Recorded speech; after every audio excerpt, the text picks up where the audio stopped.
Hello and welcome to this edition of Business Spotlight. My name is Reza Kodadoost from Action Coach, and I'm delighted to be joined today by a special guest, Rascim. Hi, Rascim. Hi, Reza. Welcome to the show. Rascim is the co-founder of Bayfikr, who are a company operating in the fintech industry. Have I got that right, Rascim? Yes, absolutely, Reza. We're a fintech. Perfect. So, Rascim, just if you could take a couple of minutes, tell us a little bit about what it is you do. What does the company offer in terms of products and services? That'd be great. Yeah. Sure, Reza. No, thank you for the opportunity as well. Happy to be here. So, Bayfikr is a fintech. It's a mobile application enabling migrants in the UK and globally as well to make direct bill, business, and remittance payments in their home countries. We Bayfikr, by the way, means Hakuna Matata, and the idea is pretty much that it is to make migrants not worried about payments back home. So, Reza, the global remittance market is over $600 billion. That's what was remitted from developed countries like the UK, US, etc., into developing nations like Pakistan, India, Philippines, so on and so forth. Sure. And 85% of this was for stuff like rent, utility bills, school fees, medical expenses, so on and so forth. So what Bayfikr does is we allow you to make those payments, those value-added payments in your home countries or your utility bills in your home countries directly from your UK bank account or your international bank account. And what that does is essentially it's instant, obviously it's cheaper, it's faster, it's more convenient. So instead of sending the money to your own bank account or let's say to your relative, we allow you to make that same payment directly. So it's that is essentially the the purpose of Bayfikr and our app. Of course, and yeah, it sounds like an amazing service. So, what got you started? What inspired you to start your business? So actually, it was a personal experience. So I was this was about 2020, and I was in the UK, and I got a call from my mother that my father was in hospital back home, and I had to pay for his medical expenses while sitting in the UK. And at the time, I did pretty much what every other expat is across the world is currently doing. I logged into one app, I sent money to another, then I logged into that app, then sent money to my mother. She had to wait for the cash to arrive. She then withdrew it and then paid the hospital. And this process took, it was about a week. And after this episode was over, I thought to myself, well, I can pretty much send money to any personal bank account using the existing solutions. Back then, I used a company called TransferWise, which is now Wise. Mhm. But wouldn't it be so much more convenient if I could have just paid the hospital directly? So that was the genesis of Bayfikr. And then about 18 months later, myself and my co-founder, we decided to work on exactly this, on an application which would allow us to make payments in our home countries directly from our UK bank accounts. So that was the whole story of Bayfikr, and it's been a journey, upward journey since. And what would you attribute the growth? I know you've been around for a little while. What would Yeah. you attribute the growth to where you are right now to, if you were to pinpoint it, one or two things? So I think the first thing is the value that it gives, people who use it. Because if you look at I guess the payments market, especially the cross-border payments market, there are hundreds of players in that market globally, but they all tend to do the same thing. They all allow you to send money from your personal bank account to another personal bank account, wherever it may be. And in this market, Bayfikr is a breath of fresh air because not only do we allow you to do that, but more importantly, we allow you to make these value-added payments as well. So it's a Sure. one-stop solution, and that is the main attributing factor of our growth. People are attracted to this idea and this concept. And the second aspect, I guess, is obviously we have very good FX rates. We offer very good competitive FX rates. Hmm. It's cheaper, it's faster, and it's more efficient as well. And it's in these times when costs matter, essentially we are a cheaper option. Sure. Yeah, I can definitely see that. Obviously, a combination of the cost saving and the ability to make those transfers directly to suppliers, maybe in other countries that Correct. perhaps aren't as widely available, um, Correct. would be an attractive proposition for people to use it. And so we know starting businesses aren't easy. Yeah. There are things that we sometimes wish we did differently. Are there any lessons that you've learned along the way that you'd like to share with our audience? Yeah, I mean, I guess every day is a lesson, frankly. You learn new things, and there's always, sometimes you're firefighting, other times you are not and doing very well. But I think if I were to analyze something if I look back and I should have, maybe done better, is be more organized. Because as a startup, especially if you're a young startup and you've got limited resources, everything's all over the place. And as is the case in the startup world, they say that founders wear multiple hats, and that is absolutely true. We wear multiple hats doing all sorts of things. But I think what really helps, and it was what has helped me subsequently, is being organized. And I think that's a big thing because it helps the business, it helps you achieve scale. And then, obviously, if you are looking to raise money from investors, if they see you are organized, structured, then they tend to value you as well, not only as a founder, but also as a business. Sure, sure. Yeah, absolutely. And I guess there's a lot of time pressure on entrepreneurs. And you mentioned, you have to be organized to make good use of the time.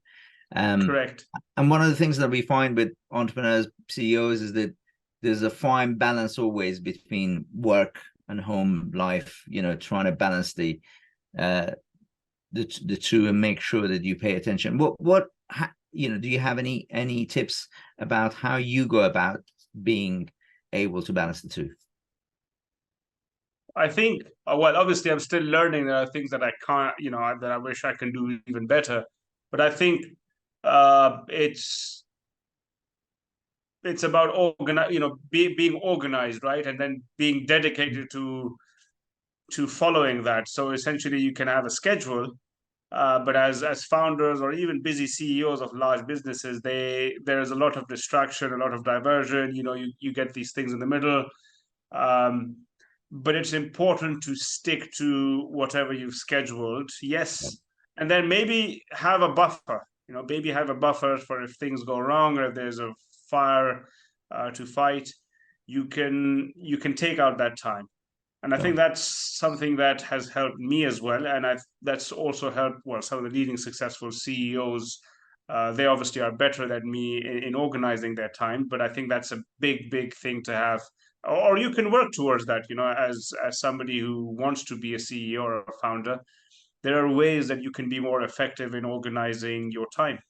yeah, absolutely. And I think you rightly said it's something that you can work towards. It's like building that muscle, isn't it? Time management is an Correct. ongoing process. As you get more pressure, you have to get even more organized and Correct.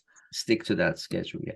And also, Riz, I think it's important to realize that if you have a team, then that helps you a lot even more because then you don't have to do everything. You can So, outsource the work to somebody who you trust or somebody who's capable of doing that work.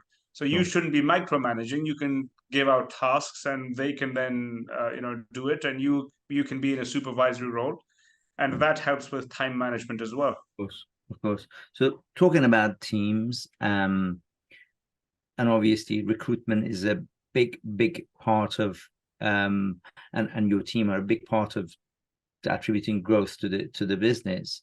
What kind of qualities do you look for? How do you go about recruiting? What qualities do you look for in your new team members? I think as a startup, what I tend to look for is somebody who's aligned with our vision of where we see ourselves, right? So essentially, there are a couple of things I look for when I'm hiring. So we did hire somebody recently, and the number one question that I asked him was, "Listen, we work a lot. There's a lot of time pressure. There are things, we sacrifice weekends, we sacrifice evenings. Can you do that?" You know, is because if they cannot, then essentially that means they are more of a burden than a resource. And maybe in large organizations, that's not very telling. But if you're a startup or a small business, then that could mean you being alive or not, as a company. Hmm. So having somebody with the same values and motivating factors, right? So when we tend to hire, we tend to look for expats and migrants because essentially we are a company that is by migrants and for migrants. So it, if they don't understand what the problem is, for them to then work in an organization would be less effective. So if they're experts or migrants, we then tend to say, okay, fine, he or she will know what the problem is and would be more motivated to work for it. So that is the first thing that I look for. The second, frankly, is good work ethic. Hmm. It doesn't matter for me when I'm hiring, it doesn't matter whether you take 1 hour or 23 hours. As long as you get the job done within that specified time, Yeah, then that's what matters to me. yeah, yeah, absolutely. And I guess being in a fintech industry in the financial world, um, what advice would you give entrepreneurs starting a new business about managing their finances? And I know that starting a business, it's a fine balance, isn't it, to make sure that you've got enough cash in the business? Yeah, good question, Reza. So I think if this was 2021, I would not have given this advice because as a startup, especially in the fintech space, there was lots of cash floating around, lots of investors, lots of venture capital funds, lots of angels who would be willing to give you cash based on an idea. That has changed in the last year and a half, because now they want to see, not only do they want to see revenue, but they want to see you be in a position where you are at least on a path to becoming a stable, organized business, even if you are in your very early stages. And cash management is a huge part of that because what they don't want is, oh, I give a company money and then they blow it all and then they are bankrupt in 6 months. What they Back want to to see is square a one. Yeah. stable return on their investment. So, yes, it is absolutely important that you have your finances in control and in order. And I have a financial model that gives you a positive cash flow from very early start, from what yeah, Correct, correct. yeah, There's a lot of emphasis on revenue generation. But even if you don't, even if the idea is good, at least what they want to see is, or investors want to see is, you use your cash wisely. yeah, yeah, yeah. So that's very good advice. I guess for the future, looking ahead in the next 3 to 5 years, where do you see the business going? Where do you see yourself um, So, in that business? so definitely, basic. Our idea is a global one, frankly, Okay. because there are 70 plus million migrants across the world, Well, and our goal is to make them, those migrants from Australia through to Canada, Bayfikr about payments. So we definitely want to be, and we have set our sights on our global, on a global level. On a more medium term, essentially, we want to grow in the UK and then use the UK as a launch pad into the EU. And then we want to launch in UAE and use that as a launch pad into the Middle East, because these two are very large migrant geographies or migrant heavy geographies. And within 5 years, we want to be somebody who's leading this change in the cross-border payments market. So similar to what Wise did 10 years ago, we want to be recognized as the same 5 years from now. Yeah, that's great.